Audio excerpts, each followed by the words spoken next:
Raga dagimalots da გადაწყვეტილი მქონდა ვიდეო ბლოგი გამეკეთები და უკრაინაზე საინტერესო პროცესები მიმდინარეობს უკრაინასთან დაკავშირებით და ხვალიდან ხო უსაინტერესო ესი პროცესები განვითარდება. ამბები მოხდება. ხო და წინასწარ ვუთხარი საკუთარ თავს წინსრებით მოდი ჩავწეროთ ვიდეო ბლოგი მეთქი და განომარტოთ რაც მოხდება მომავალ კვირაში მეთქი.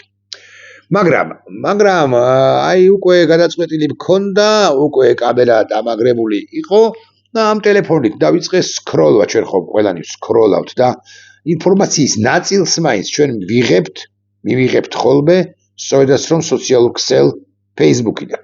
ამ სკროლვაში მე წავაწყდი ბატონ რომან გოციძეს, ჩემი დიდი ხნის ნაცნობსა და გავიტყვი მეგობარს, რომელიც არასრულ 4 წუთში 3 წუთი და 46 წამი გრძელდება მისი ვიდეო ბლოგი. ბევრ საინტერესო საკითხსაც ეხება და არა, მაგრამ უსაინტერესო ესი და ჩემთვის ფრიად საინტერესო მტკივნეული თუ გდებავთ ასე ვიტყვი. საკითხსაც განიხილავს ბატონი რომანი. ეს არის ანაკლიის ხმაწყლოვანი პორტი. გავბედავ და ვიტყვი და ეს იცის ბევრმა. ანაკლიის კონსორცი ოდინდელი მფლობელებიდანაც ბევრმა იცის, რასაკვირველია. გავბედავ და ვიტყვი, რომ მე სათავეებთან ვიყავი ამ პროექტის არა იმიტომ რომ მე კონსორციუმის წევრი ვიყავი, ცხადი არა.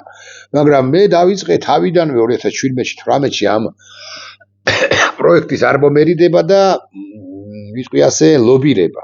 იმიტომ რომ მე ვხვდებოდი რომ ზოგადად მეგაპროექტები და მათ შორის ამ მეგაპროექტებიდან ანაკლია კიდევ განსაკუთრებით იყო ჩვენი ქვეყნის გადარჩენის, ეკონომიკური გადარჩენის, დასავლური გზის გადარჩენის, კონცეპტუალური გადარჩენის ერთ-ერთი მთავარი თუ ყველაზე მთავარი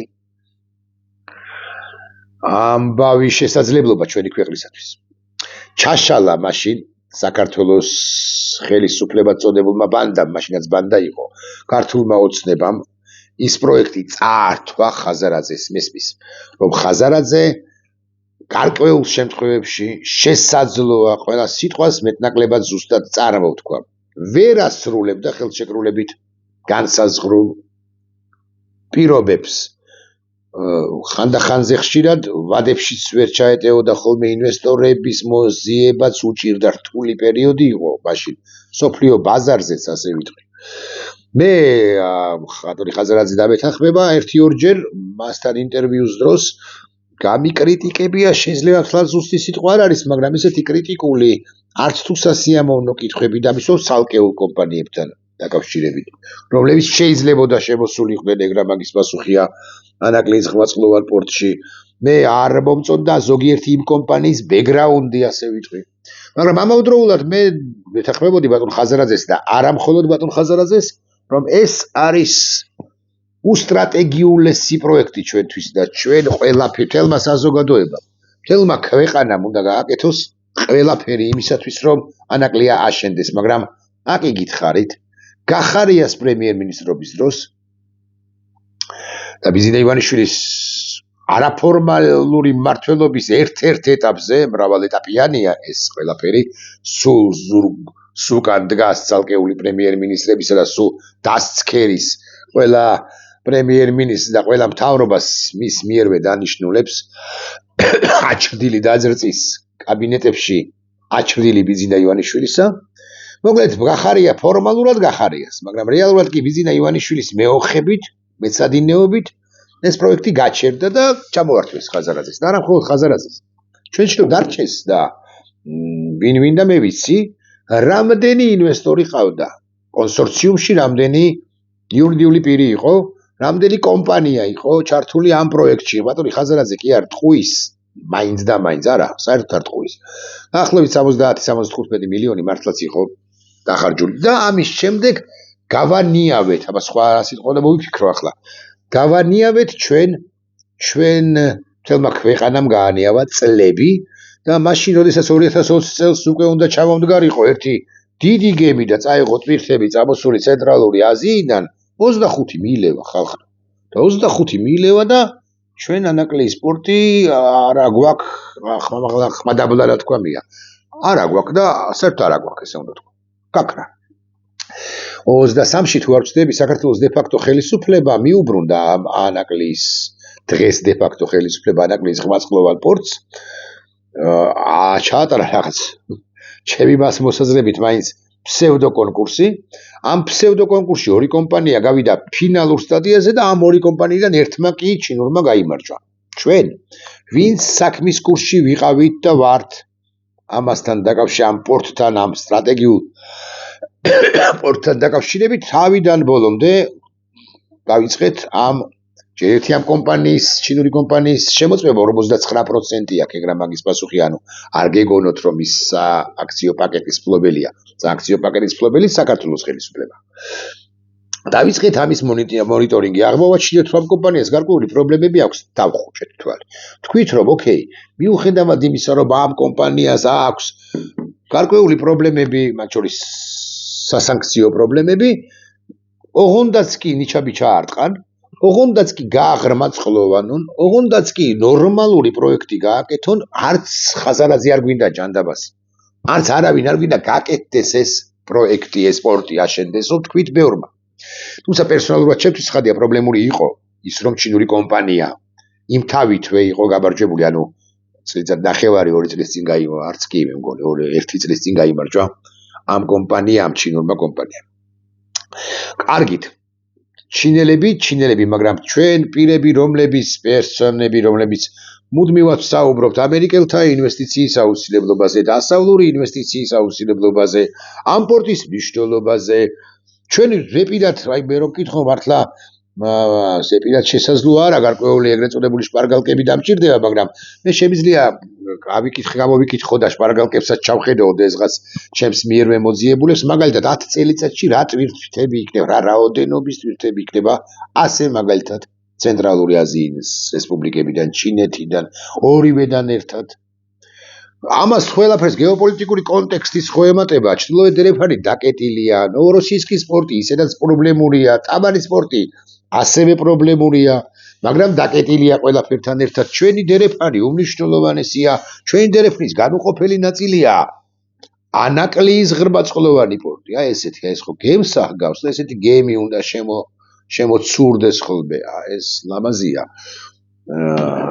ინგას შეუძენია და ხო საკმაოდ ესე ნორმალური შესახედაობის დიდი უზარმაზარი გემი ბატონ რომას მე მადლობას ვუხდი რომ მან პრინციპში განმიახლა სურვილი იმის თაობაზე რომ ანაკლიაზე მესაუბრა მიუხედავად იმისა რომ რამდენიმე წუთის წინ რამდენიმე ბლოგის წინ ვისაუბრე ამ თემაზე და განმიახლა კი არა მომაწოდა ინფორმაცია იმის თაობაზე რომ საქართველოს ხელისუფლება ხო ამბობს რომ სჭირდება ეს მეგაპროექტი სჭირდება ჩვენ ქვეყანა სჭირდება და საქართველოს ხელისუფლება წესით მაშინ როცა ჩინელები ჯერჯერობით არც არანაირ ერთ თეთრსაც ცენტსაც ევროცენტსაც დოლარსაც ევროსაც ფუნტ სტერლინგსაც და ასე შემდეგ არ იხდიან ამ ანაკლიაში ჯერჯერობით ასეთია პირობა ამას კი არ არღვევენ ასეთია პირობა იმ ხელშეკრულებისა რომელიც გაფორმდა მათთან ერთგვარად თუმცა ბოლომდე ყველა ბევრმა ჩვენგანმა არ იცის არ არის გახსნილი ეს ხელშეკრულება ბარემ ვიტყვი მაგრამ კარგი ჯანდაბას მოკლედ ჩინელები არ იხდიან ჩვენ ხომ ვიცით რომ საქართველოს ხელისუფლებამ თავისი წილი სამუშაოები 51% ფლობელია უნდა შეასრულოს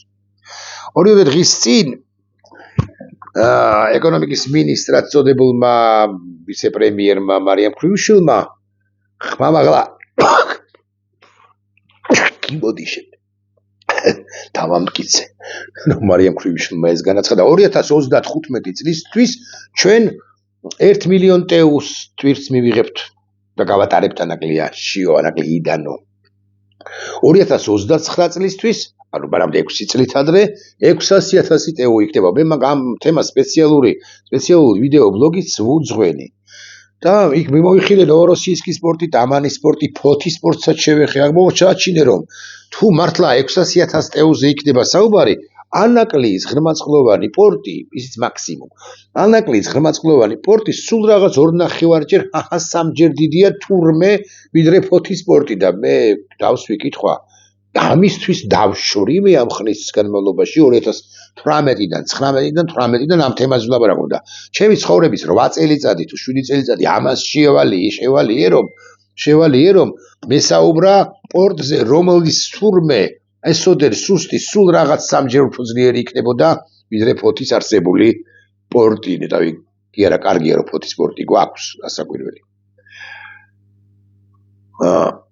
მით უფრო ამ პირობების გათვალისწინებით, როდესაც ჩრდილოეთ ერეფანი პრაქტიკულად დაკეტილი იქნება სულ გარდა იმ ბუნებრივი კლიმატური პირობებისა, რომელიც უქმნის პრობლემებს ნოვოროსიისკის პორტს. თავის დროზე 2020-21-ში მეკუთვნოდა თან ავტორი ვიყავი, მოდი ასე ვიტყვი, ერთი იდეისა, რომლის მიხედვითაც, რომლის თანახმადაც ჩვენ მხოლოდ ანაკლიაზე კი არ უნდა ვილაპარაკოთ, მის 9-ვე სტადიაზე, ხაზარაძის პერიოდია, ესე იგი 2020 მაქსიმუმ, 19-20. არამედ ჩვენ უნდა ვილაპარაკა არა მხოლოდ ამაზე, არამედ უნდა ვილაპარაკა მთლიანად შავი ზღვის ჩვენი სანაპირო ზონის უხეშად ვილაპარაკოთ, სარფიდან ვიდრე განთიადამდე, ბიჭვინთამდე. იმის საზღვაო ინფრასტრუქტურაზე, როგორც ასეთზე, რა გჭირდება სად მესმის რომ სოხუმში ვერ განახორციელებ რამე მსხვილ პროექტს, მაგრამ შენ რენდერი არასწორი სიტყვა, პროექტი მაინც უნდა დადო იმისთვის, რომ რომელიღაც ეტაპზე უთხრა აფხაზებს ან ვინმეს საერთაშორისო თანამეგობრობას პირველ ყოვლისა, რომ ჩვენ ამას ვაპირებთ, აი გაგრაში ეს იქნება, ბიჭვინთაში ეს იქნება, სოხუმში ეს იქნება, პორტია იმ სოხუმშიც. ეგრა მაგის პასუხია, ოჩამჩირეში სპორტი. ანუ ერთიან კონცეფციაში უნდა ჩაგვესვათ, ან ოჩამჩირიდან ვიდრე ანაკლიამდე არის 20-27-28 კილომეტრი, მეტი კი არა. ერთიან ინფრასტრუქტურაში უნდა წარმოგვედგინა. მე აკითხავთ ამის თანაავტორი ვიყავი, მეთქი ბატონობა რომანმა სხვადასხვის გამახსენა და კარგია რომ გამახსენა კონსტიტუციით. გარანტირებულია კანაკლის პორტის მშენებლობა, როდესაც ჩვენ ვლაპარაკობთ იმაზე, რომ კონსტიტუცია დაარღვია დე-ფაქტო ხელისუფლებამ გასული წლის 28 ნოემბერს, როდესაც სპანდიტმა ირაკლი გობახიძემ თქვა ისაც თქვა, რომ ვაჩერებთ ჩვენ ევროინტეგრაციასო, ევროკავშირში გაწევრიანებას დროებითო, ეს ხომ თქვა ირაკლი გობახიძემ და ჩვენში დარჩეს და ეს კონსტიტუცია მათ დარღვეული აქვს ანაკლის სპორტთან დაკავშირებითაც იმ მიმართებითაც, იმიტომ რომ ანაკლიაც კონსტიტუციაში, ანაკლის მშენებლობაც კონსტიტუციაში ჩაწერილი მუხლია. ამიტომ ესეთი კონსტიტუციას თურმე და ეს არ მახსოვდა მადლობთ ბატონო რომან არღვევენ რა ხანია. არ აშენებენ რა ანაკლიას, მე თქვია ნახლა რომ ვაშენებთ, როგორ არ ვაშენებთო, მაგრამ ბევრჯერ ვიშველიებ ხოლმე ამანდაზას. ფიცი მწამს ბატონებო და ქალბატონებო და ბოლო მაკვირვებს სად არის ანაკლი? რატომ იყო გაჩერებული ის ამ ხნის განმავლობაში, რამდენიმე წლის განმავლობაში? რატომ არაფერი არ გააკეთა საქართველოს დე-ფაქტო ხელისუფლებამ, მას შემდეგ რაც ვითომ აღადგინა ამ ანაკლის სპორტის პროექტის იდეა, მაინც ასე ვიტყვი? და ახლა მეორე და მთავარი კითხვა, კვლავ ინსპირატორი არის ბატონი რომან გოცირიძე. ერთი კითხვა მაქვს. 2026 წლის ბიუჯეტი ისიც თქვენ რომ შედგენილია. პროექტი არსებობს. დაამტკიცებენ. პროექტში არის ჩაწერილია რომ ანაკლის ღრმაწყლოვანი პორტისთვის, ბატონებო და ქალბატონებო, გამოყოფილი იქნება 50 მილიონი ლარი. ეხლა მე რო ცოტა უხეში ვიყო, შემიძლია თქვა ეს სიტყვები, თქვენ ალაოთ ხო არა ხართ? ერთი რამე ამიხსენეთ კაცო. 50 მილიონი ლარი არის 18 მილიონი დოლარი. 18 მილიონი დოლარი გაღრმაწყლოვანებასაც კი არ ეყოფა. ეგრა მაგის პასუხი. იმ თავითვე გათვალისწინებული იყო 150 მილიონი. ანუ დაახლოებით ესე იგი შესაბამისად 18 ჯერ 3. 26 მილიონი და 54 მილიონი დოლარის ოდენობით, ხო? 44-55 მილიონი. ის 45 მილიონიც კი ზღვაში წვეთია, იმიტომ რომ ბატონი რომანის არ იყოს, ჩვენ ყველაფერი გუში უნდა გაგვიკეთებინა. გუში უნდა გავაკეთოთ. ყოველი დაგვიანებული დღე ამ გეოპოლიტიკურ турბულენციაში არის კატასტროფა ჩვენთვის. პირდაპირი მნიშვნელობით კატასტროფა შუად ერეფლისათვის, ჩვენი უსაფრთხოებისათვის, ჩვენი ქვეყნისათვის ზოგადად და ასე შემდეგ. რაც თავარია, ბანდა ხელისუფლება ხომ მეუბნება და ხომ აბოლებს, რომ მეგაპროექტებზე არის ორიენტირებული და სად არის ეს მეგაპროექტები? სად არის ეხლა მე სულ არ ვიყავი მომხრე რა საკვირველია, მაგრამ ანუ ანაკლისაგან განსხვავებით, ბატონი რომანიც ამას ახსენებს. სად არის სტადიონი, რომელიც ვაზიანის ბაზის ტერიტორიაზე უნდა გაგეკეთებინა? გაკეთებული არის თუ არა, დაწყებულია თუ არა ეგრეთ წოდებული საერთაშორისო აეროპორტის მშენებლობა, ასევე ვაზიანის სამხედრო ბაზის ტერიტორიაზე. მე ამის წინააღმდეგიცა ვარ, აქვე ვიტყვი, იმიტომ რომ თქვენ რეალურად ნატოს უკვე არსებულ სამომავლოდ ნატოს ინფრასტრუქტურას, სამხედრო ინფრასტრუქტურას უშლით ხელს ამის გაკეთებით, მაგრამ სად არის? ესე ხომ არ არის რომ დააბრეხვებდა, ესე არის უფრო სუსტი რო ვიყო. ხო? დააბრეხებენ რამ კარგ იდეას. შეიძლება ინვესტორიც მოიწვიონ. ამ ინვესტორს მერე ფულს ჩაადებინებენ. კი მოდი სიტყვისთვის და წეწავენ, აი მაგალითად NK ნამახვანის თურქული კომპანია. დამოუკიდებლად იმისა, ვისი მომხრე იყო, მე მომხრე ვიყავი ნამახვან ხესისა, მაგრამ რა მნიშვნელობა აქვს ახლა? ხო არიან აი ქალბატონი ნინო ჭყობაძე, პირობითად ვლაპარაკობ, რომელსაც შეუძლია დამამარცხოს მე ნებისმიერ იმ თემაზე, რომელიც მისთვის ორგანულია, მისთვის მშობლიური, ანუ ეკოლოგიურ საკითხებს. დამისაბუთოს რომ ნამახვანის გაკეთება არ შეიძლება.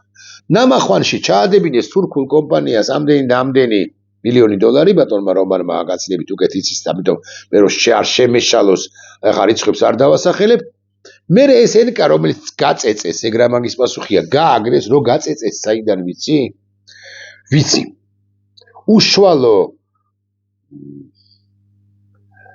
უშუალოდ ჩემთან დაუჩივლიათ ცალკეულ იმ პირებს, რომლების მეორე ხარისხოვანი პირები სულაც არ ყოფილან თემაზე, რომ საქართველოს სახელმწიფოს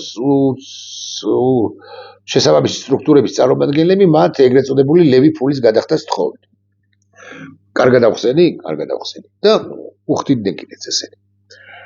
არა, გაფორმებული კი არ იყო ბაის და ბაის, მაგრამ იცოდნენ რაში უხდიდნენ. მოდი ასე ვიტყვი თქვენის ნებართი. ხო და ამბავიც ეს არის, კვლავ ვიმეორებ, რომ ეს NK გააგდეს, ანუ ნამახვანის პროექტი ჩაშალეს და მე ეს არბიტრაჟის სასამართლოში გვიჩივლა NK-მ ამ კომპანიამ თურქულმა მხარემ და ჩვენ წავაგეთ ბევრი აქაც არ შემეშლება რიცხვი, აქაც შემეშლება რიცხვი, აქედან გამომდინარე არ დავასახელებ, ბევრი ასეული მილიონი დოლარი.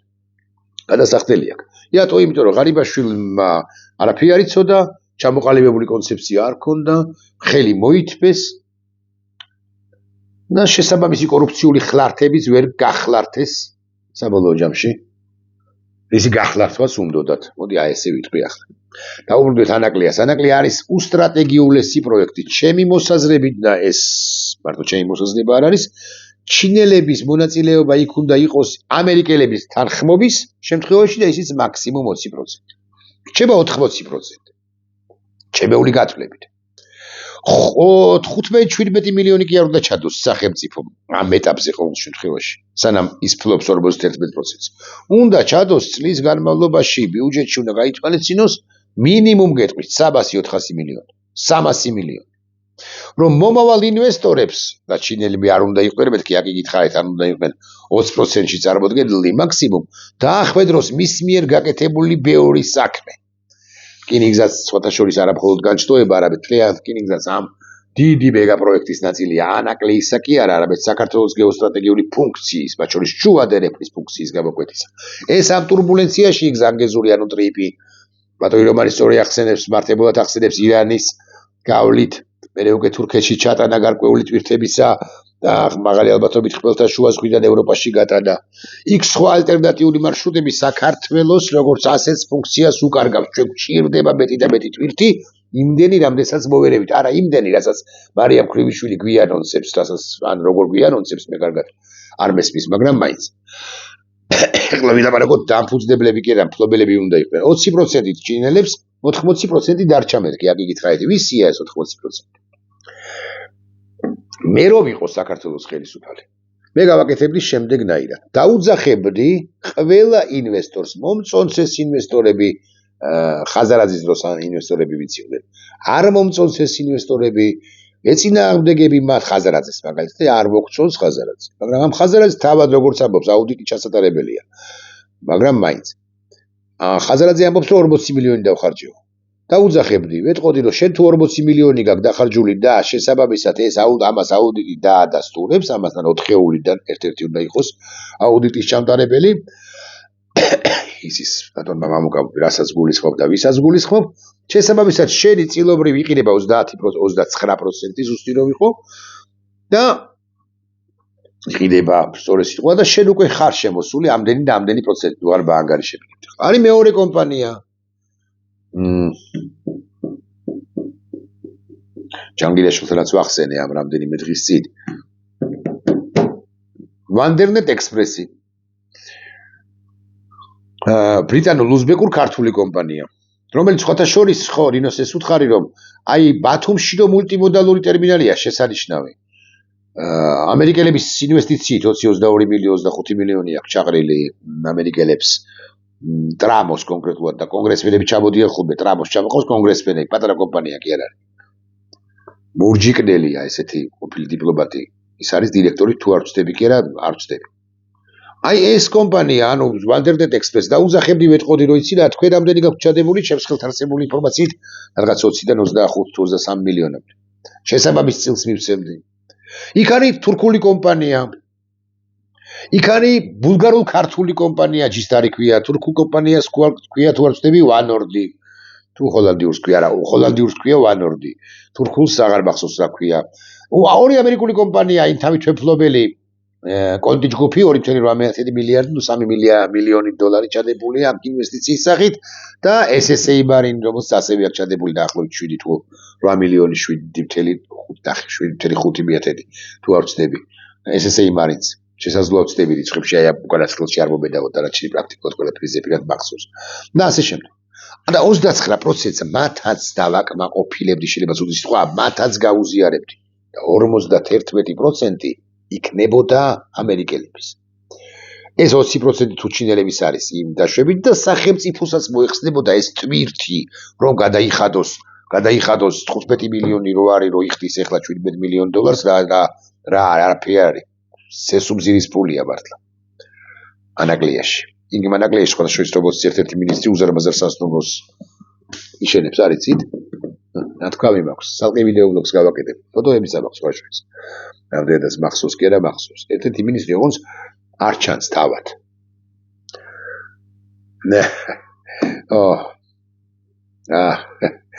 ოღონდ ეს ამბავია და აი და 51%-ს კი მივცემდი ამერიკელებს და ეხლა ვინ ამერიკელებსო ბევრი თქვენგანი მკითხავს გადაჭარბების გარეშე ვიტყვი ასე აი დღეს 30 ნოემბერია ახალი წლიც მალე არგება მარტის ბოლომდე მე ვიმებრობთ ხოვოს აი ხო არ ვამბობ რომ დეკემბრის ბოლომდე მეთქი იანვრის ბოლომდე მეთქი მარტის ბოლომდე სათანადო დაფინანსების შემთხვევაში როგორც დაფინანსებაში გულისხმობ უფრო სამივლინებო ხარჯებს და არა აღსრობის სადაწყაურებას არავითარ შემთხვევაში სამივლინებო ხარჯებს და ასე შემდეგ და კიდე რაღაც 2-3 კაცი ალბათ დამჭირდება კონსორციუმის წევრები რომლებმაც მეტი იციან ჩემს ვინც მუშაობდა კონსორციუმში ერთი ხანობა და შესაძლოა სხვების არიან ადამიანები რომელმაც კარგად იციან ეს თემა ბევრად უკეთ ვიდრე მე მეთქი გავბერავ და ასე ვიტყვი მაგრამ მე მოვიძიებ კი არა მე დავუბრუნდები მე დავაბრუნებ თუ დამავალებენ ამას თუ მეტყვიან ერთ-ერთ ინვესტორს რომელსაც ქვია ცერბერუსი დავაბრუნებ არასწორი სიტყვა ხა მამაღლად თქვა მე ხა ვერ უნდა თქვა რომ ხა ცერბერუსს მე დავაბრუნებ და ცერბერუსს განვაახლებინებ ურთიერთობას ცერბერუსს მივაწვდი ინფორმაციას რომ პრინციპში ქართული მხარე არის თანახმა ამერიკული კომპანიაა ეს უზარმაზარი არის კიდე მეორე კომპანიაც ამერიკული მასთან მე არ მქონია შეხება ცერბერუსთან კიდე მქონდა თავის დროს ხო და მას განვაახლებინებ ურთიერთობას საქართველოს მთავრობასთან ოღონდ ამბავის ის არის რომ ბიზნეს მთავრობასთან ნუ გაქვთ მოლოდინი ვისაც აქვს ადრესატები მიმიხვდებიან ნუ გაქვთ მოლოდინი იმის თაობაზე რომ ბიზნეს მთავრობასთან დაალაგდება ან ცერბერუსი ან ზოგადად შეერთებისთან ანაკლია ასე მოკლედ ანაკლია არის ასაშენებელი ანაკლია ასაშენებელია ბიზნეს გარეშე თანამონაწილეობის აი ხვალ თქვას რომ მევდებ 100 მილიონს უთხრა თუ არის ბიზნეს მონაწილეობის გარეშე ამერიკელების მიერ და ეს ხო ვიცით ყველა მაგრამ ახლა მე კიდევ ერთხელ ვამხელტყუილში საქართველოს დე-ფაქტო ხელისუფლებას თუ გინდოდათ ამერიკელების გაშვება ერთი გახარია სხვა უზარმაზარი როლი შეასრულა ცერბერუსის გაშვებაში ეგრე არ არის თლად გულახდილებით ვიქნებით და კიდე აღარ ფრჩხილებს აღარ გავხსნი თუ ამბობდით რომ ვაშენებთ ჩვენი ძალები საქართველოს მთავრობა არის 51%-ის ფლობელი 15-17 მილიონ დოლარზე მეტი როგორ არ გემეტებათ ვის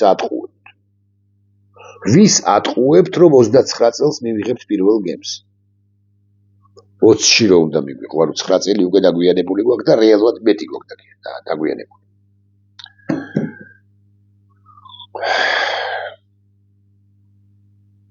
არა და ათეულობით ადამიანმა იცის ჩემზე უკეთ ანაკლიე, რა საკვირველი. შეიძლება ასეულობით ადამიანმა, მაგალითად 500-მა ადამიანმა. მაგრამ აი 700-ეულში თუ 600-ეულში ნამდვილად ვარ. მე შესანიშნავად ვიცი, ბრწყინვალედ ვიცი. მისი გეოსტრატეგიული დანიშნულების თაობას. ეხლა გავამხელ ერთ ინფორმაციას. მე მქონდა ამ 25 წელია, ახლა და ამ 5 წლის წინ ამერიკელებთან ურთიერთობა საკმაოდ გავლენიან პირებთან სახელმწიფო დეპარტამენტიდან, რომლებიც მაშინ ესეთ არაფორმალურ შეხვედრას ამბობდნენ, რომ ანაკლიის აშენების 6 წლის წინ 2019-ში ანაკლიის აშენების შემთხვევაში ისინი ძალიან იოლად არ ვიცი რამდენად სწორი სიტყვაა ეს, მაგრამ ისინი დაიწყებენ უკვე ფიქს ოჩამშირის ინტეგრაციაზე დანარჩენი პორტის იგულისხმება. ახლა რუსები არიან ამ პორტში. ისინი იყვნენ კიდეც, მაგრამ რუსების გაყვანაზე და ამ საერთო ერთიანი ინფრასტრუქტურის გაკეთებას, განვითარებაზე და განვითარებას. მაგრამ ჩაშალეს. რაღაცა ჩაშალეს, მე გაგითხებით, ვისი თამაში ითამაშეს. რაღაცა $17 მილიონ მეც ვერ იმეტებენ ახლა 26 წლის ბიუჯეტში. ვისი თამაში ითამაშეს. მე კი ვიცი. ვინც არ იცის ჩემი მაყურებლებიდან, ისინი მაინც და მაინც ნურჩ შემეხმიანებით. დადეთ ბალიშზე თავი, დაუსვით საკუთარ თავს კითხვა, რატომ ჩაიშალა ანაკლია ამდენი წლის განმავლობაში და თუ მაინც და მაინც უკვე ხვალ ასევე ამ აზრზე იქნებით, ამირეკეთ კი არა, მომწერეთ და იგამათოთ. ნახვამდის. ბატონ რომან გოციძეს ურმესი მადლობა.